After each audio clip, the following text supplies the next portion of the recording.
नहमदुहु व नुसल्ली अला रसूलिहिल करीम अम्मा बाद फ़अऊज़ु बिल्लाहि मिनश शैतानिर रजीम बिस्मिल्लाहिर रहमानिर रहीम। अस्सलामु अलैकुम व रहमतुल्लाहि व बरकातुहू। इस दुनिया का बनाने वाला, खुद हमारा बनाने वाला खालिक, फिर इसका मालिक, फिर इसको मेंटेन करने वाला वो सिर्फ अल्लाह है। उसी ने मुझे पैदा किया, मेरी वापसी उसी की तरफ है। वो सबसे बड़ा है। हर नमाज के अंदर जैसे हम इजहार करते हैं अल्लाहु अकबर, वो सबसे बड़ा है। एक और जगह पर फरमाया वल्लज़ीना आमनू अशद्दु हुब्बन लिल्लाह, वो लोग जो ईमान लाए अल्लाह की मोहब्बत में सबसे ज्यादा शदीद होते हैं, सबसे ज्यादा अल्लाह की मोहब्बत उनके दिल में होती है। तो अल्लाह पर ईमान, अल्लाह की हैसियत को तस्लीम करना, उसकी अजमत को पहचानना, उसके हक को मानना और उसके साथ मोहब्बत का ताल्लुक रखना, उसे अहमियत देना कि अल्लाह ताला ये ना फरमाए हमारे बारे में, जैसे कुरान में कई दफा आया वमा क़दरुल्लाह हक़्क़ क़द्रिही, उन्होंने अल्लाह की कदर ही नहीं की जैसे उसकी कदर का हक था। कि वो अजीम है तो उसको अजीम माना जाए, उसे नंबर 1 रखा जाए, हर चीज में वो सबसे पहले हो। हमारा हाल क्या है, हम सब अपना अपना जायजा लें। अमूमन ये होता है कि जब भी कोई बात सामने आती है हम दूसरों का जायजा लेने लगते हैं कि कौन क्या कर रहा है। ये कमजोरी है हमारी, क्योंकि हमारी आंखें सामने वाले को ज्यादा अच्छा देख सकती हैं बनिस्बत अपने आप को देखने की। क्योंकि खुद को देखने के लिए जरा सर झुकाना पड़ेगा, जरा दाएं बाएं अपने आप को मोड़ना पड़ेगा, और खुद अपना चेहरा तो किसी ने देखा ही नहीं सिवाय आईने के। उसके लिए मोहताज है हम एक और चीज के। तो वैसे भी फिजिकली भी अपने आप को देखना मुश्किल है। सामने बैठा इंसान सहूलत से नजर आता है, इसीलिए अपनी गलतियां, अपनी खामियां भी देखना और उनका एतराफ करना जरा मुश्किल होता है। आसपास के लोगों को क्रिटिसाइज करना और उनके ऐब ढूंढना आसान और दिलचस्प मशगला लगता है। तो हम में से हर शख्स जिक्र की इन मजलिसों, कुरान के इस ताल्लुक का असल मकसद क्या है कि हम अपना जायजा लें। कुरान का जो मौजू है, कुरान का जो सब्जेक्ट है वो इंसान है, इंडिविजुअल है। क्योंकि एक क्राउड में तो हर शख्स एस्केप कर सकता है, इधर उधर छुप सकता है। तो कुरान इंडिविजुअल की इस्लाह करता है। एक इंडिविजुअल अपने आप को देखे। आप देखें कि जिस्म के अंदर जैसे एक इंडिविजुअल का एक सेल है, अगर एक सेल बिगड़ता है, एक सेल की खराबी होती है, सारा जिस्म बिगड़ने लगता है। कैंसर किस तरह डेवलप होता है, एक सेल के बिगाड़ से शुरू होता है, वो मल्टीप्लाई हो जाता है। बिल्कुल इसी तरह माशरे को अगर एक ह्यूमन बॉडी से हम तशबीह दें तो एक एक इंसान उसमें एक सेल की हैसियत रखता है।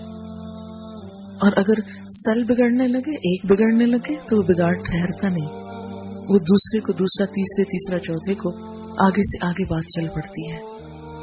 तो जब तक एक सेल की, एक इंडिविजुअल की इस्लाह नहीं होती, माशरा खुशगवार नहीं हो सकता। तो हमेशा हमें वो इंडिविजुअल जिसकी इस्लाह करनी वो हमारे अपने अंदर है। हम में से हर शख्स अपने आप में ज्यादा बेहतर तौर पर झांक सकता है।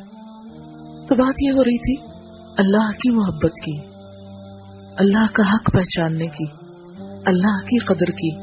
तो हम में से हर शख्स अपने से पूछे कि वाकई अल्लाह की ज़ात मेरे लिए हर दूसरी चीज से ज्यादा अहम है। क्योंकि ईमान की पहचान दी गई ना कुरान में, वल्लज़ीना आमनू अशद्दु हुब्बन लिल्लाह, ईमान वाले तो अल्लाह की मोहब्बत में सबसे ज्यादा शदीद होते, सबसे ज्यादा अल्लाह की मोहब्बत दिल में होती। वो उसको नाराज नहीं कर सकते, वो उसको पीछे नहीं कर सकते।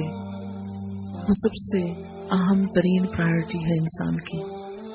एक ईमान वाले और दूसरे शख्स का फर्क यही है, और इसी से ईमान के दर्जे मुतय्यन होंगे। हर शख्स को इसी के मुताबिक मुख्तलिफ कैटेगरीज में रखा जाएगा कि उसके दिल में उस मोहसिन की, उस खालिक की जगह कितनी थी। इसलिए कि दूसरे सब या तो इंसान हमारे जैसे हैं, उनको हम अगर अडोर करते हैं, उनसे मोहब्बत करते हैं, उनकी कदर करते हैं तो कोई बड़ी बात नहीं। یا ہم سے کمتر درجے کی چیزیں جو ہماری ہی خدمت کے لیے پیدا ہوئیں، مثلا مال ہے یا اور چیزیں ہیں، تو ہماری خدمت، ہماری ضرورت کے لیے اللہ نے یہ سب سلسلہ رکھا. تو یہ تو آلریڈی انسان کی خدمت میں ہے، انسان کے لیے ہے. یعنی انسان اس کائنات کی سب سے افضل چیز ہے، باقی سب اس سے چھوٹی چیزیں ہیں. پہاڑ، درخت ہو یا سمندر ہو یا ہوائیں اور بادل ہو، ہاں دیکھنے میں کوئی چیز کتنی بھی طاقتور ہے، یہ سب انسان کے لیے بنا ہے. تو زمین کے اوپر سب سے بڑی چیز خود انسان ہے، اور تمام انسانوں کو انسان ہونے کے ناطے برابر کی حیثیت دی. تو سب سے بڑی چیز اگر ہمارا الہ نہیں ہو سکتی تو اس سے چھوٹی چیزیں کیسے ہمارا خدا ہو سکتی ہے؟ یہ تو ہو ہی نہیں سکتی.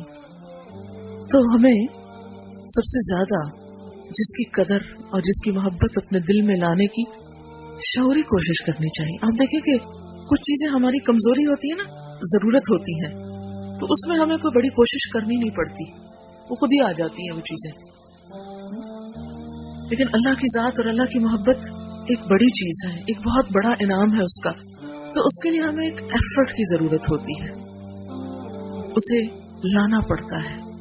مثال کے طور پر آپ دیکھیں کہ بچے ادھر ادھر کے ماحول سے کیا کچھ خود ہی سیکھ جاتے ہیں نا، جو ان کی پسند کی چیزیں ہوتی ہیں آپ کو سکھانی نہیں پڑتی، خود ہی جان لیتے ہیں. لیکن علم سکھانا پڑتا ہے، لکھنا سکھانا پڑتا ہے، پڑھنا سکھانا پڑتا ہے، ادب اخلاق سکھانا پڑتا ہے. کوشش سے وہ چیزیں آتی. بالکل اسی طرح جو چیزیں انسان کی ضرورت ہیں، جس میں انسان کو انٹرسٹ ہوتا ہے، جو سامنے نظر آتی ہیں، اٹریکٹ کرتی ہیں، ان کی طرف انسان خود بخود کھنچتا چلا جاتا ہے، مائل ہو جاتا ہے. لیکن اللہ تعالیٰ کی محبت پیدا کرنی پڑتی ہے، لانی پڑتی ہے. ایک تو طبعی محبت ہے ہی، ہم لاشعوری طور پر اللہ نے اپنی پہچان ہمارے اندر کے خانے میں رکھ دی ہے، وہ نیچے والے خانے میں. وہ جو نیچے ہے اسے اوپر لانا، یہ ہم پہ ایفرٹ چھوڑ دی گئی کہ تمہیں خود اس کی کوشش کرنا ہوگی. اللہ نے تو رکھ دیا. بالکل اسی طرح جیسے کائنات کی دوسری چیزیں آپ دیکھتے ہیں کہ اللہ نے زمین کے اندر اتنا وہ طاقت رکھی ہے کہ وہ سبزہ اگا سکتی ہے، لیکن اس کے لیے بیج آپ کو ڈالنا پڑتا ہے نا، اس کی کیئر آپ کو خود کرنی پڑتی ہے.